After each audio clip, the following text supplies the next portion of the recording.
morning, everyone. Don't forget to fill in the Mechirat Chametz forms. There are some on the table already.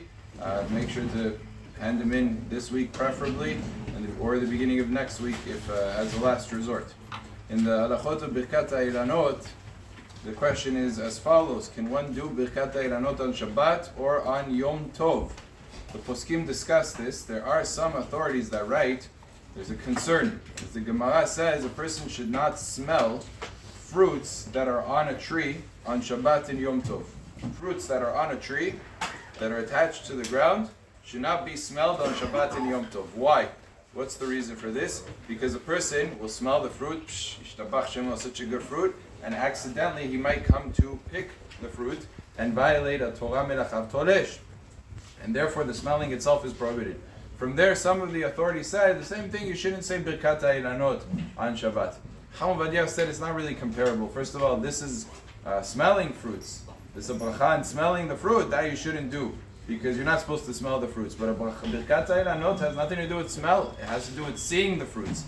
And since your intent is not to smell, it's to see, so therefore there's no isur whatsoever, especially since the fruits haven't grown yet. Most of the time you do Birkat HaIlanot, it's when it's still flowers. It's not fruits.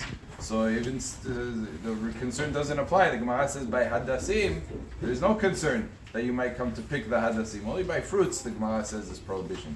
So that's number one. It's true that the Kaf HaChaim wrote that there's an issue of borer, of separating, because there's nitzotzot, there's sparks of holiness inside the trees, and by saying these bachot, those sparks go up to Shamayim. They did their tikkun, they did their a job in this world. He says that's borer, but we don't have borer. Is learned out from the Mishkan.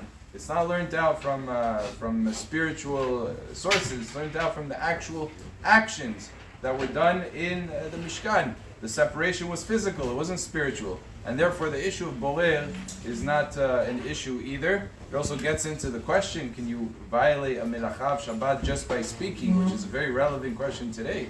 There's a lot of melachot that could be performed through speaking. Is that called a violation? Because the Torah says, lo ta'asu. You can't do a melacha. To speak a melacha, it's not so simple. It's in that same category. It's a different discussion. Halacha le'ma'aseh, can Birkat HaIlanot be done on Shabbat? Says Chacham Ovadia, yes. Birkat HaIlanot can be done on Shabbat and Yom Tov.